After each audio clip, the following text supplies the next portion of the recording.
Today, we're going to talk about the principles of protein structures, and also, today, we're going to talk about protein folding problem. So, the first time we'll briefly review what we have done so far. So hierarchy of protein structure. So as we talked before, so the protein structures can be classified into four hierarchies. So the first time, so proteins are considered as a so the primary structure of a protein is a sequence of amino acids, and they form the secondary structures, which are alpha helix and beta sheets. And when they are assembled, when they are folded to a specific structure, they are called as a tertiary structure. So this is the structure of the one protein, and the quaternary structure means that the complex of multiple proteins structures. And we talked about the amino acid, but so we're gonna talk a little bit more details about the amino acids and their structures. So as we all know, so amino acids look like this, and so this is the C terminal, and this is the N terminal, and this is the C terminal. And this one is called the C alpha, which is the central carbon. And as you all know, so there are 20 natural amino acids, right? And among 20 amino acids, actually, so 10 amino acids are non-polar, and 10 amino acids are polar amino acids. So which are, these are polar molecules, and these are non-polar molecules. And among 10 polar molecules, actually, so 2 amino acids are negatively charged at neutral pH, at pH 7, and 3 amino acids are positively charged at pH 7. And these 5 amino acids are uncharged, but they are polar, and these are the non-polar amino acids. And if we look at the structures, we can clearly see that the top 10, the 10 molecules at the above are non-polar side chains, has non-polar side chains. So, for example, glycine is R group is just only H. So if this R is only H, then it becomes glycine. And for alanine, this one is R is CH3, methyl group. And for valine, this one is also looks like this. And leucine, isoleucine, proline, tryptophan, phenylalanine, and methionine. So these all, so as you can easily see that, so these are all, non-polar side chains, right? So you can easily see that they are non-polar. And how about polar side chains? And the polar side chains, first serine, threonine, cysteine, tyrosine, asparagine, and glutamine. And these all have oxygens at the terminal, or this one has sulfur, oxygen. So they are quite polar. So because as you all know, so oxygen likes electrons, so they withdraw electrons. So the electrons are gathered around here, so that this oxygen or this nitrogen has partial negative charge, and this one has partial positive charge, and so they have dipoles. And as I talked before, there are 2 negatively charged side chains. So one is aspartic acid and one is glutamic acid. So for aspartic acid, for aspartate, so if you see this side chain, so this one has carboxyl group, right? So this one has a C double bond O, and so at pH 7, so this one is negatively charged because we know that, for example, for what is this? This is the acetic acid, right? So what is the pK? What is the pKa of this acetic acid? This is about around 4. This is around 4.6. Yes, yeah, this one is around 4.6. And because of this pKa, I mean, so at pH 7,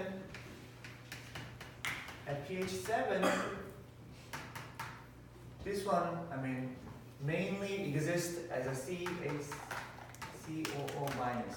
So this carboxyl group is generally, I mean, so has pKa of around 4.5 or something. So at pH 7, I mean, which is actually in the human body is not exactly at pH 7. Usually human cells have a pH of 7.4 actually. So slightly basic but almost neutral. So at living organisms, so this aspartate and glutamic acid has negatively charged terminal groups. And how about this? I mean, lysine, arginine, I mean, histidines. I mean, if you look at them, if you look at these, then I mean, lysine has NH3 group at the terminal, and this asparagine also has, I mean, NH2 and NH2 plus. I mean, so I mean, if you look at the terminal of asparagine, then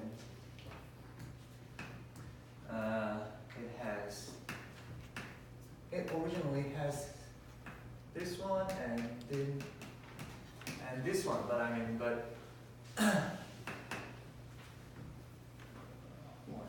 and this one is this one is I mean, non-paired electrons, and so when H plus is added to this, and it has, I mean, resonance structure, and so by forming resonance structure, I mean, so it has, I mean, positively charged. It is positively charged at pH 7. And if you look at this histidine, I mean, so this histidine has 2 nitrogens in this ring and in this 5-membered ring. So I mean, this nitrogen can be protonated, or this nitrogen can be protonated, as you can see. So these 3 are positively charged at pH 7. So I mean, I'm pretty sure that you may have learned about this in biochemistry class, but I mean, as a review, so we're going to review that. I mean, so generally, so in human body, so we have, DNAs. So DNAs consist of 4 nucleic acids, right? In DNA, so DNA consists of AGCT, and RNA consists of AGCU. So U instead of T for RNAs, right? Then, if you think about, so 4 nucleic acids. Actually, there are 4 types of nucleic acids, but actually combination of 3 amino acids, 3 nucleic acids, like A, G, G or something. So the three nucleic acids are generally translated to 1 amino acid, right? So translated to 1 amino acid. And if you think about this, there are 4 nucleic acids are possible, and 4 nucleic acids are possible, and 4 nucleic acids are possible. So in total, there are 64 combinations are possible, right? So the 64 combinations are possible, but there are only 20 natural amino acids. So if you look at this table, in this table, this column represents first position, and this column represents the second position, and this column represents third position. So, for example, for this phenylalanine, so this one says that, so if RNA, or, here it is U because of that is, RNA codon, but in DNA, for example, so U is equivalent to T. So that means that T, so the code of, so the DNA, 3 base pairs, 3 nucleic acids, T is translated to phenylalanine, so when it is translated to amino acid, right? And because so 64 combinations are larger than 20 amino acids, so 2 or 3 combinations can be translated to 1 amino acid. So for example, there are 2 codes are translated to phenylalanine, but in case of leucine, actually 6 codes. These 6 combinations actually are translated to leucine, and so if you look at this, we can see that all possible combinations are how they are translated to amino acids. And also, and there's also a stop codon, right? Stop codon means that, ribosomes actually, synthesize protein and stop, when ribosome, hits to the stop codon, then, it stops translating. So, I guess you already have learned about this, but for better understanding, so I prepared one movie, so let's look at this movie. Translation. Inside the body, the process of translation occurs within every single cell. Each cell has a nucleus.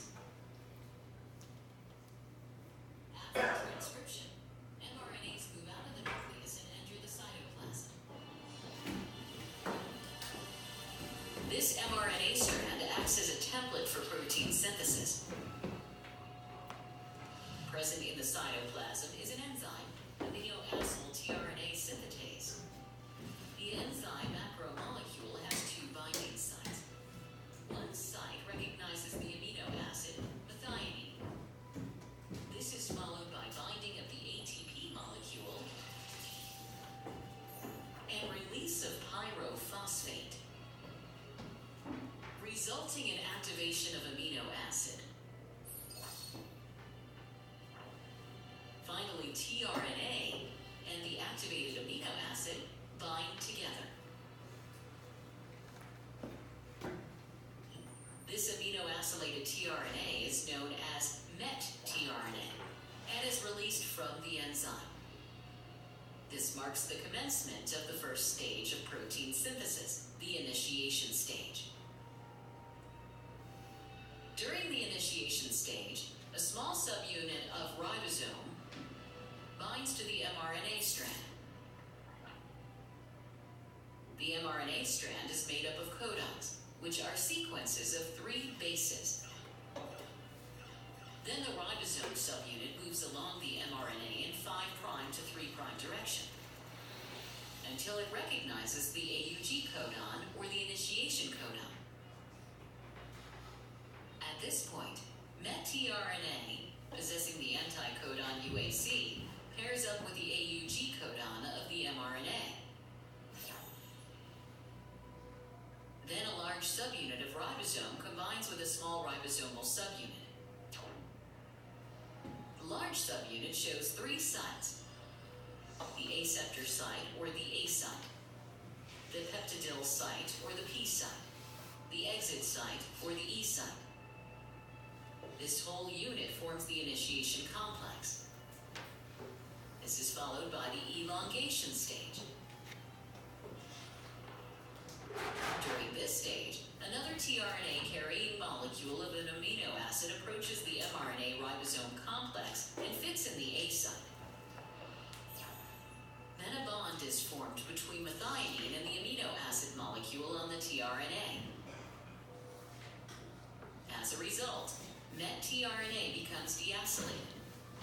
The ribosome then advances a distance of 1 codon, and the deacylated tRNA shifts to the E site from where it dissociates. Meanwhile, another tRNA carrying amino acid molecule attaches to the A site. This is followed by the binding of the amino acid molecules.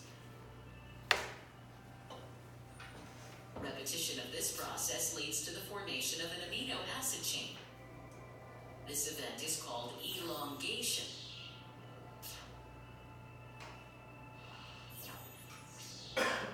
Finally, when the UAG codon or the stop codon reaches the A site, elongation is terminated.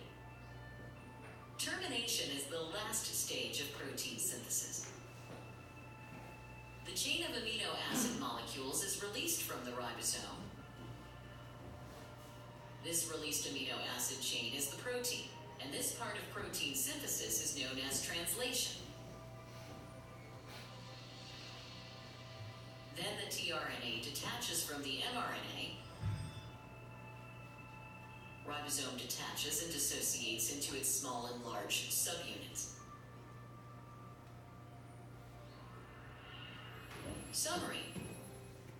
Protein protein synthesis shows that the first stage involves the binding of the met tRNA to mRNA and the small subunit of the ribosome. The larger subunit of ribosome then combines with the small subunit. The second stage is the elongation stage.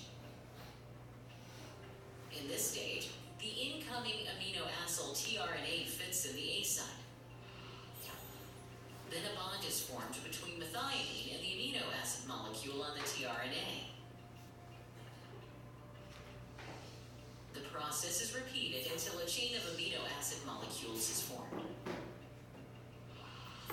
The last stage of protein synthesis is the termination stage. When the ribosome reaches the stop codon UAG, elongation stops and the newly formed amino acid chain, which is the protein macromolecule, detaches from the ribosome.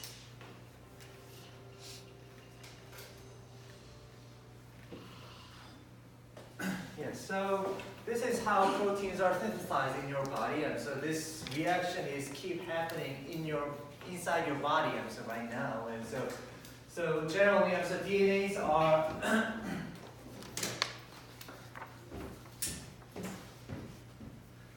so the DNA, so inside the cell, I mean, so inside the nucleus, so there's a DNA, and DNA is copied as a right, I mean mRNA. And mRNA is mRNA is translated to protein, right? And during the translation, I mean ribosome is a machine that synthesizes amino acid, right? So during the synthesis, so the reaction is happening, so as you all know, so from the COO minus terminal, COO minus group is combined with NH3 plus group, and water is released, and they are forming a peptide bond, right? So by doing this, so the protein is synthesized, and so in this movie, so only 5 amino acids are connected, but in general, so a single protein consists of about 100 to 500 or maybe the long proteins have more than 1,000 amino acids are connected. It's a very long chain, becomes a very long chain. So this is the protein translation. So once protein is translated, once protein chain, amino acid chain is formed, so actually generally, they are folded to a specific 3D structure. So the normal proteins, after a long chain is synthesized, the normal proteins are folded and form a specific 3D structure. But they can be, denatured. So denaturation means this one. So the denaturation means, the protein can be denatured. So the denatured means, so it can be unfolded. Then how can we unfold it? So there are many ways, we can unfold a protein. So first, so we can change the pH. So as I told you before, so the the human bodies, the cells, so human cells have pH about 7.6, from 7.4 to 7.6. But if pH is drastically changed, then so the proteins are generally stable at around this pH. But if we add acid or if we add base, then we can change pH. So if environmental pH becomes very low or very high, then protein gets denatured. Protein gets unfolded, becomes a long chain. Also, so how can you unfold a protein? So when denaturants, such as urea, is added. So the urea is a molecule shown here. So the urea is in green, so like this, it's called this one.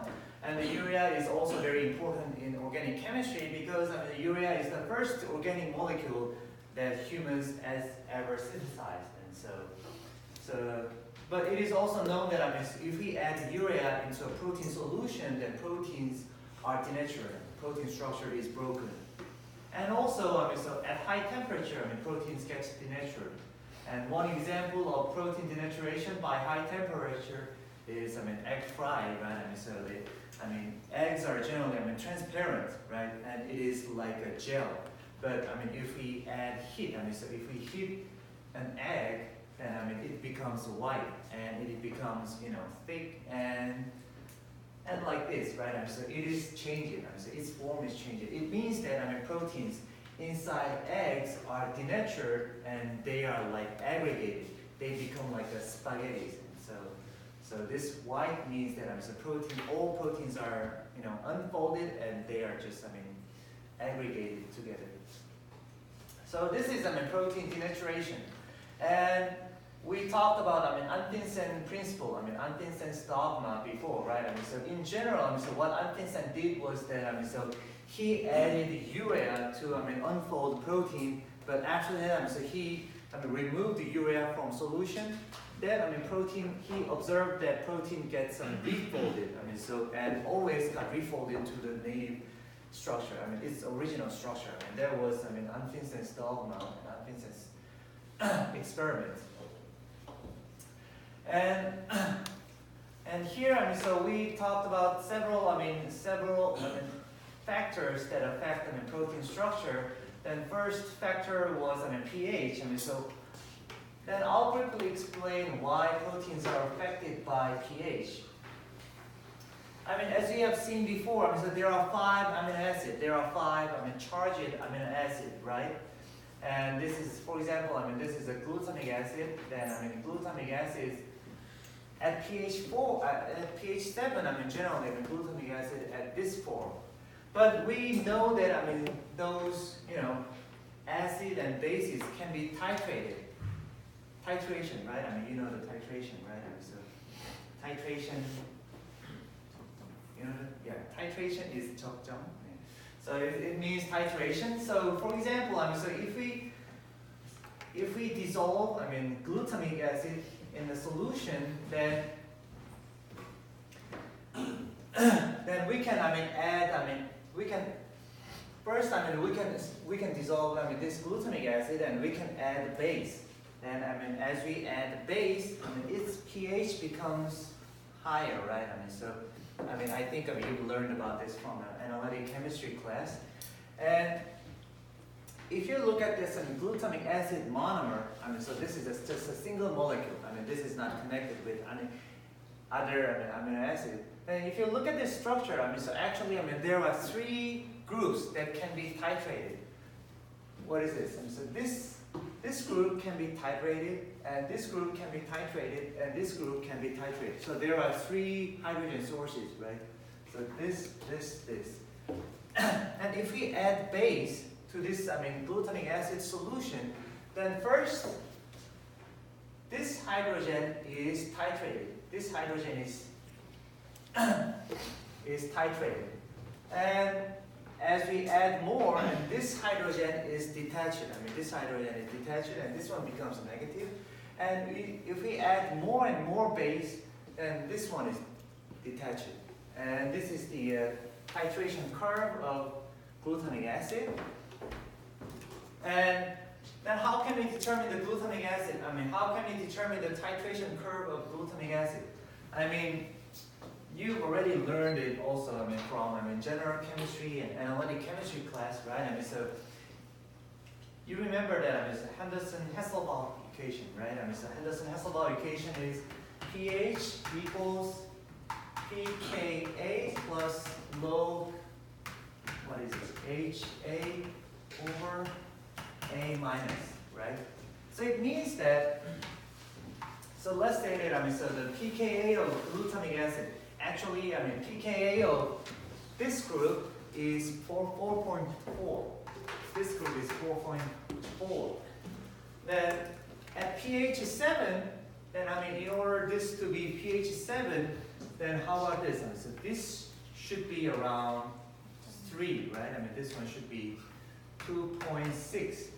Then what does that mean? So log HA over A minus is 2.6. Let's say that it's 3. Means that, if we put 10 below this, then the ratio the ratio between HA and A minus becomes 10 to the 3. So the A minus is dominant, right? I mean, so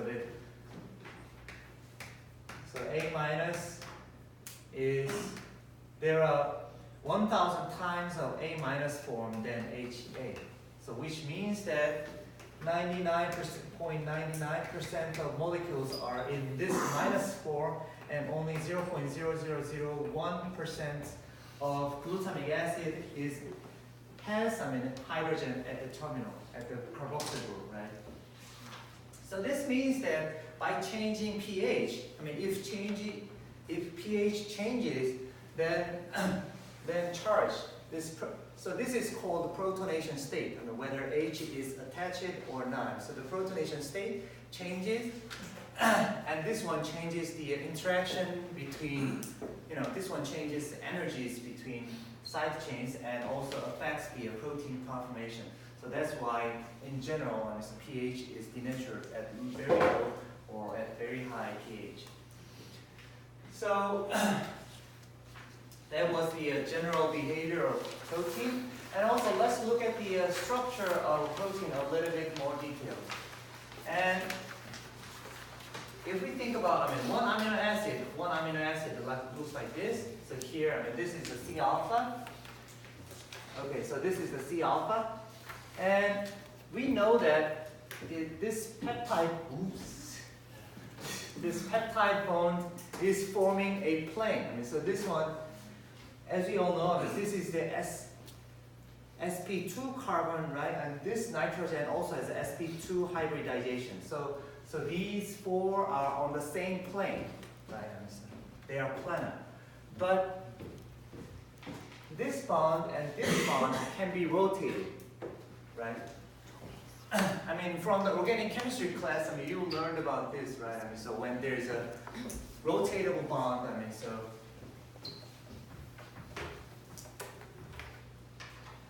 so when there's a H, and when there's a single bond, and H, and H, generally, single bond can be rotated, right? Single bond can be rotated. So the single bond can be rotated, and when single bond rotates, then if we look at, this bond from here, if we look at this molecule from here, then actually when this one rotates, so it has different conformations, right? You all know this figure, right? So and in English, so we call this angle as a dihedral angle.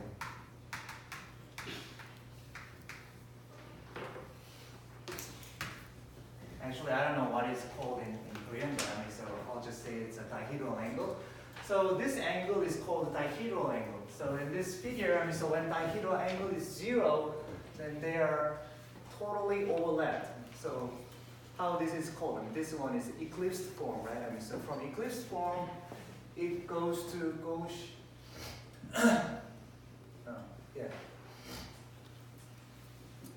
and also so as it rotates further, so it is also overlapped again, and so energy changes as this one rotates, right? So this is called the dihedral angle. And if we look at the amino acid structure, actually, there are two rotatable bonds. So one between N and C alpha, and one between C alpha and C. So these are rotatable. And how about this bond? This one is sp2 and sp2, so this one is plane. So this one is always 180 degrees. NSP 쓰면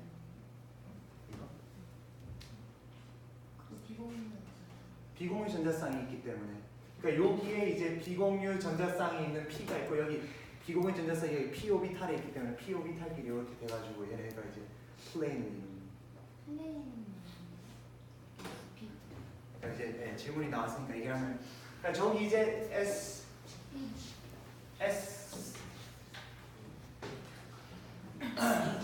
C에 요렇게 이제 요렇게 sp2 카본이 있고 여기 이제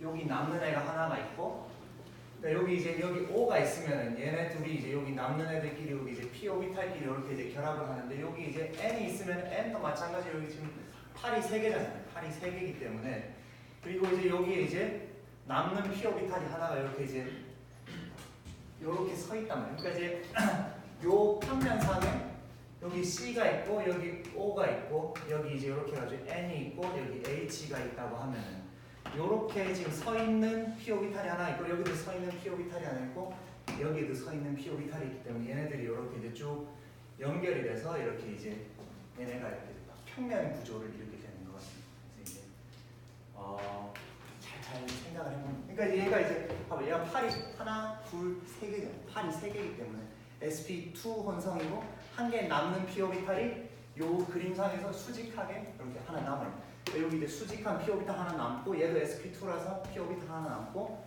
얘도 수직하게 P 오비탈이 있어서 이렇게 이제 셋 다 그리고 이제 수직한 게 있어서 이렇게 쭉 하나의 구름을 이렇게 쭉 컨주게이션처럼 이렇게 하나의 구름을 이루기 때문에 얘가 이제 플레인하다고 이렇게 생각을 하시면 돼요. 잘 이해가냐면은 나중에 직접 찾아보시면 제가 설명해 드릴게요. NH는 SP3 아니에요? 네? SP3, SP2인가요? NH. 여기서요? 네.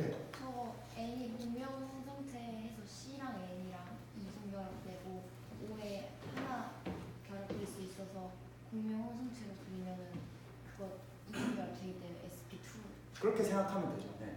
그러니까 이제 얘가 sp2라서 그러니까 여기 p 오비탈 하나 남고 여기 p 오비탈 하나 남고 얘가 p 오비탈 하나 남기 때문에 얘네들이 이렇게 이제 그러니까 공명이라고 하는 게 어차피 이제 그 전자 구름이 쭉 연결이 돼서 이제 얘네들이 이제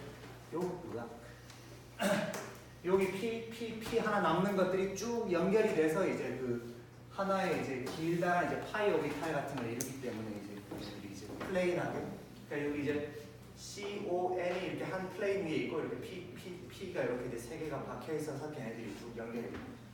그래서 정확히 공명구조는 아니지만 이제 공명구조 비슷하게 여기 있던 노는 전자 여기 있는 전자가 이쪽으로 올 수 있다고 우리가 이제 생각할 수가 있는 거죠. 그래서 이제 여기는 오메가 본드라고 하는데 여기는 항상 180도. 그러니까 얘는 이렇게 해서 딱 고정돼 있고 얘는 못 돌지만 여기랑 여기는 돌아갈 수가 있는. 그래서 so okay, let's get back to the slide then. So I mean by changing this phi psi angle, so specifically we call this angle as phi angle and we call this angle as psi angle. So the phi psi are written in Greek characters. So phi means so angle between N and C, and psi means angle between C alpha and C. So actually the 3D structure is determined by changing those phi psi angles.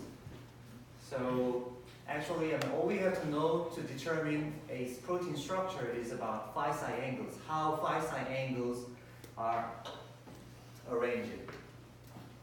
And but not all phi psi angles are actually allowed. I mean, so if you make a model of this, although the phi psi angles are rotatable, but because of steric hindrance, so not all angles are allowed. So there are some preferred angles.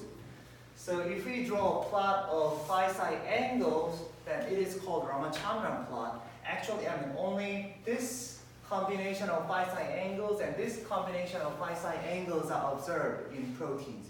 So these are not allowed because of steric hindrance. So if phi psi angles are here, actually it means that so the O is very close to this C alpha and this R group. So they are very close. So they suffer from steric hindrance. This is not allowed. So when phi psi angles are here, it forms a alpha helical structure. When phi psi angles are here, it forms a beta sheet structure. And this plot is called as Ramachandran plot, and because so the Indian scientist named Ramachandran first suggested this kind of plot. So basically Ramachandran plot shows that so here so the green part so the thicker green part is preferred. So the white region is not preferred. So the protein cannot have that conformation.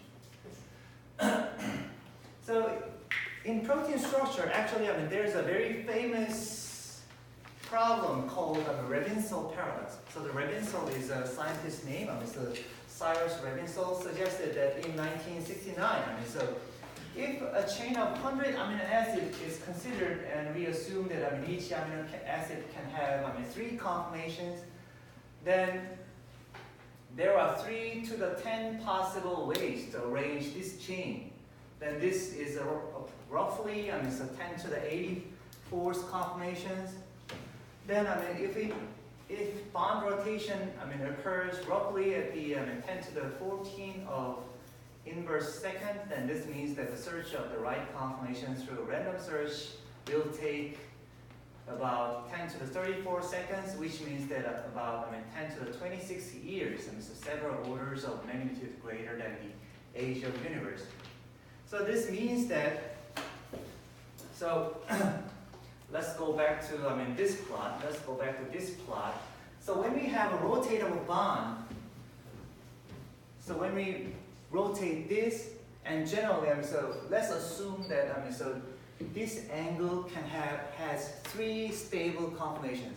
So for example, in this case, so this angle can have this conformation, or this conformation, or this conformation. So this angle, this rotation can have 3 stable structures, right? Then let's assume that so we have a chain of 100 amino acids. So let's say that amino acid. So let's say that we have 100 amino acids. And each bond has 3 possibilities. So each bond can have 3 possible orientations, 3, right? Then, how about this? Then what is the total number of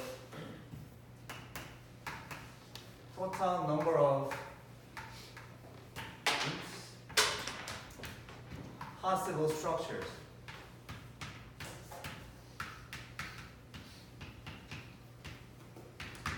It becomes 3 to the 10, 100, 3 to the 100, right? Because each amino acid can have 3 structures.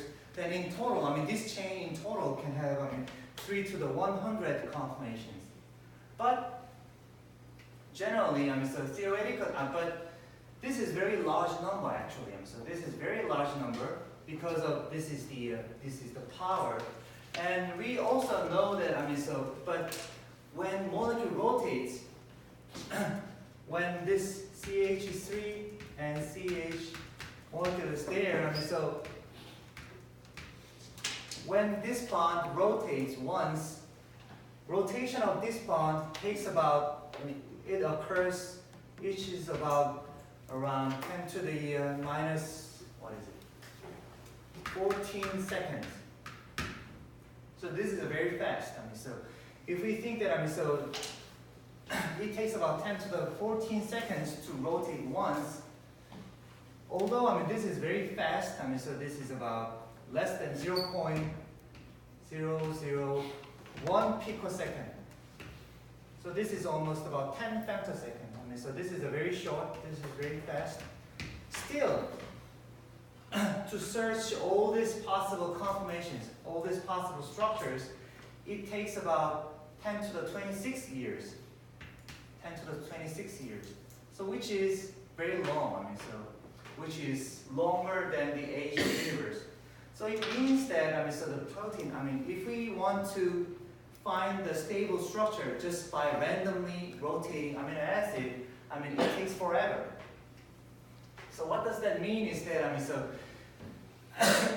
let's assume that you have this kind of puzzle and you don't know the answer and you just rotate puzzle. You want to make this structure by randomly rotating puzzle. It'll take very long time, right? So you just try every possible conformation, every possible combinations, then it'll take very long time. But generally, proteins are folded in a very short time. So generally, proteins are folded less than 1 millisecond. So once it is, even though we extend it, then if we just put it, then so less than 1 millisecond, so it folds to its native structure. So the folding is very fast. So, I mean, it means that, so the folding of a protein is not a random. So, if protein is folded in a random fashion, then, it takes very long time, but generally, proteins are folding very fast. So it means that protein knows how to fold it. So there should be a specific way to fold it. So this is one example, made by me, and so I made it. And so this is one example folding trajectory. So let's say so once we have a extended chain, but it should be folded. So there, so it searches. So some angles are rotated, but but eventually, so it is folded to a specific structure.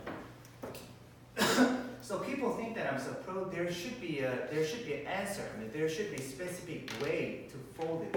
So that is called identifying how and why proteins fold in a specific manner, specific way, is called the protein folding problem. So how and why.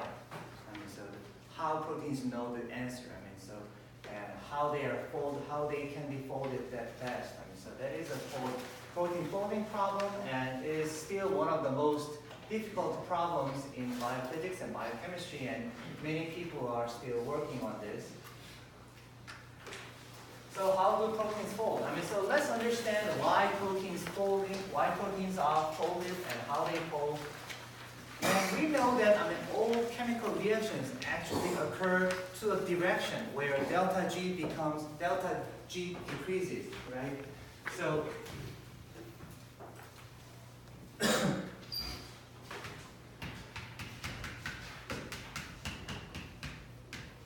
this is the Gibbs free energy equation, right? So which is one of the most important laws in chemistry. So we know that so all reactions occur when this delta G is negative, right? So if delta G is positive, it doesn't occur. So we have to give some energy. So the reaction occurs means that delta G becomes negative. Delta G decreases. So let's think about delta G. Gives free energy of protein folding. So let's assume that protein is unfolded. Protein is like extended chain.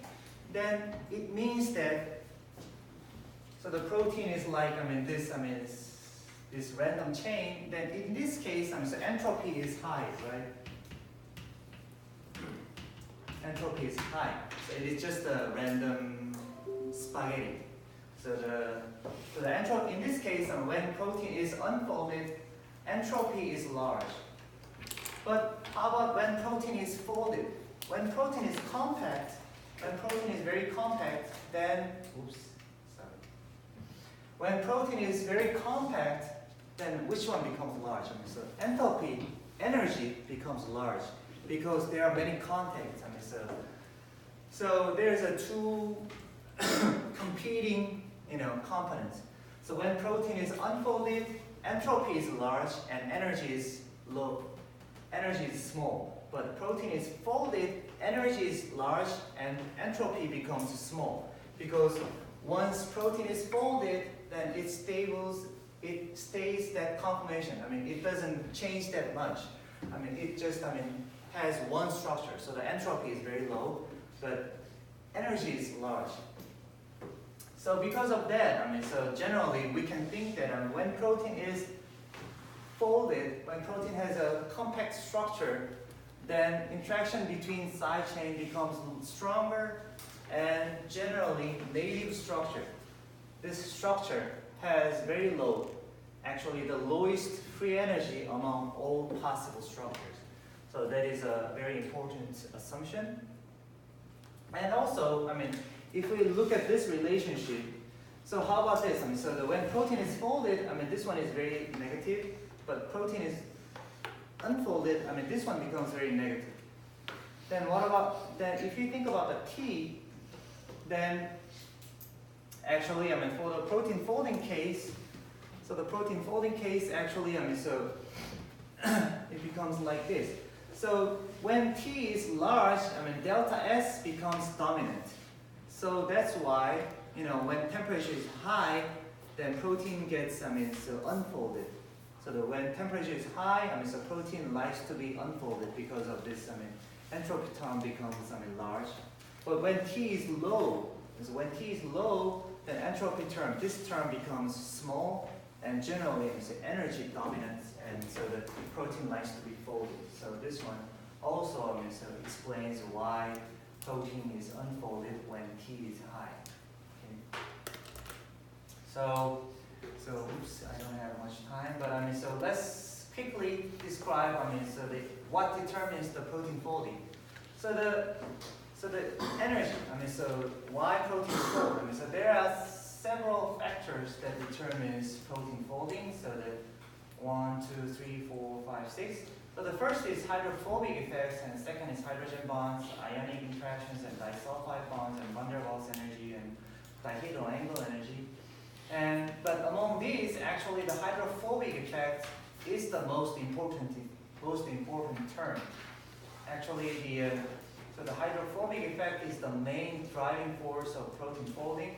So the hydrophobic effect means that we all know that nonpolar molecules like to aggregate together, right? So nonpolar molecules don't like water, so they want to avoid from water.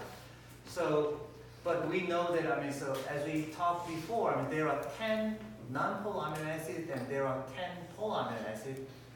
So, and they are mixed together in one protein. So when proteins are folded, actually the polar amino acids wants to go outside and non-polar amino acids want to hide inside. So here the green ones are non-polar amino acids and the blue ones are polar amino acids. So the hydrophobic effect means that, so the non-polar amino acid want to aggregate, want to get together, inside, want to go to the interior of protein, and polar amino acid want to be exposed and want to go outside. So that is one of the most important, actually the main driving force of protein folding. So if you compare this and this, then here, so many, non-polar residues are exposed. Non-polar residues, so this is the solution. So imagine that there are all, water molecules are surrounding it, and so the non-polar residues are exposed. But once it is folded like this, then so the non-polar residues go to the inside, and they are not forming contact with water.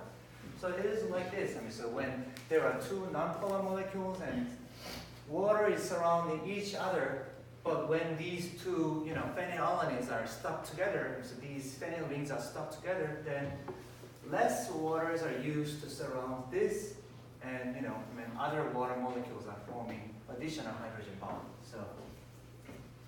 So the polar hydrogens are likes to be exposed, and non-polar amino acids like to be buried. So that is a hydrophobic effect, and maybe I guess time is almost up. And so there are three. Okay, I'll talk about this during on Friday, and but But there are additional effects like non-bonded interactions and disulfide bonds, but I believe that you can easily understand these. So, and I'll talk about protein chapter on Friday. But the most important topic of today was that why proteins fold and what is the main driving force of protein and what is the Lenz's paradox. So think about that, and I have one notice, and okay, so the class is up. So 다음 주에 제가 대안학회를 가기 때문에